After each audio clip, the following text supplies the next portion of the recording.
Round of 32-তে সেলেসাওদের প্রতিপক্ষ কে হতে যাচ্ছে? সেলেসাও সমর্থকদের এখন এই একটাই প্রশ্ন, ব্রাজিল যদি গ্রুপ চ্যাম্পিয়ন হয় কিংবা গ্রুপ রানার্স আপ হয়, জাপান কিংবা নেদারল্যান্ডস, অথচ সেই দলগুলোর অবস্থান কোথায়?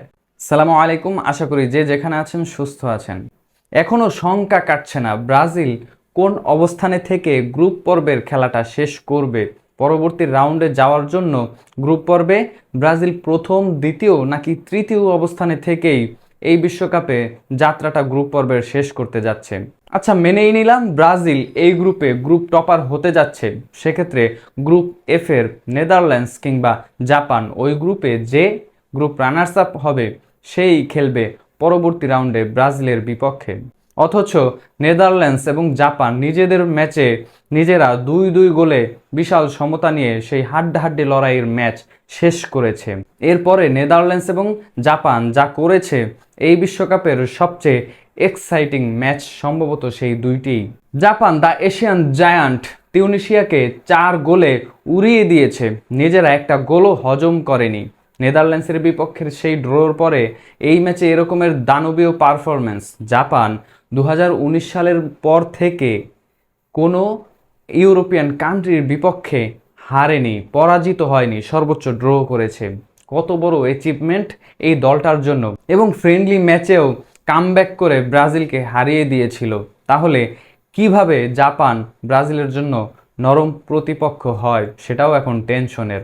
অপরদিকে নেদারল্যান্ডস কাগজ কলমে ওই গ্রুপে থাকা তৃতীয় সর্বোচ্চ শক্তিশালী দল সুইডেন, তাদের বিপক্ষে কি ম্যাচটাই না খেললো, 5-1 গোলে সুইডেনকে উড়িয়ে দিয়েছে।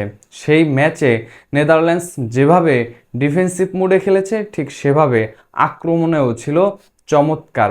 প্রত্যেকটা আক্রমণেই মনে হয়েছে এই আক্রমণেই আরও একটা স্কোর হতে যাচ্ছে। গত বিশ্বকাপে ব্রাজিলের সেই হৃদয় বিদারক ম্যাচ এখনও ভক্তরা ভুলতে পারেনি। ক্রোয়েশিয়ার বিপক্ষের সেই ম্যাচ, পেনাল্টি শুটআউটে সেই পরাজয় এখনও ক্ষত হয়ে প্রত্যেকটা ব্রাজিলিয়ান ভক্তের হৃদয়ে গেঁথে আছে। এই বিশ্বকাপে এই জাপান এবং নেদারল্যান্ডস যদি প্রতিপক্ষ হয়, ব্রাজিল কি তাদেরকে টপকে পরের রাউন্ডে যেতে পারবে? ব্রাজিল গ্রুপ চ্যাম্পিয়ন কিংবা গ্রুপ রানার্স আপ হলে এই দুই দলই সম্ভাবনা সবচেয়ে বেশি তাদের প্রতিপক্ষ হওয়ার। কিন্তু ব্রাজিল শঙ্কা রয়েছে গ্রুপের তৃতীয় অবস্থান থেকেও এই গ্রুপ পর্বের ম্যাচগুলো শেষ করতে পারে, বিশ্বকাপের পরের রাউন্ডে তৃতীয় অবস্থানে থেকেও যেতে পারে। আর যদি দুর্ভাগ্যবশত ব্রাজিল গ্রুপের তৃতীয় অবস্থানে থাকে, তৃতীয় অবস্থানে থেকে বিশ্বকাপের গ্রুপ পর্বের ম্যাচগুলো শেষ করে, সেই সংখ্যা কিন্তু এখনও রয়েছে।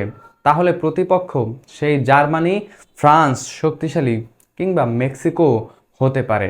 ইতিহাস এখনও সেলেসাওদের কাদায়। 2014 সালের সেই ম্যাচ 7-1 গোলে শেষ হয়, সেই কান্না এখনও ব্রাজিলিয়ানরা ভুলতে পারেনি। কিংবা মেক্সিকোর বিপক্ষে নেইমারের সেই ইনজুরি আমরা কি এখনও ভুলে গেছি? অথবা শক্তিশালী ফ্রান্স, এই বিশ্বকাপে সবচেয়ে চ্যাম্পিয়ন হওয়ার দাবিদার যেই দলটা, সেটা ফ্রান্স নিঃসন্দেহে। সে যে দলেরই সাপোর্টার হোক না কেন, বলতে বাধ্য হবে এই বিশ্বকাপে ফ্রান্স চ্যাম্পিয়ন হতেই পারে। তাহলে বড় প্রশ্ন, ব্রাজিল রাউন্ড অফ 32 পার করতে পারবে? রাউন্ড অফ 32-তে বড় বড় জায়ান্ট টিম কাটা পড়তে পারে।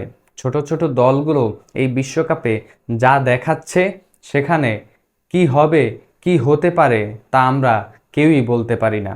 এই বিশ্বকাপ জায়ান্ট কিলিং বিশ্বকাপও হতে পারে যে কোনো মুহূর্তে। আপনার কি মনে হয়, ব্রাজিল রাউন্ড অফ 32 পার করতে পারবে?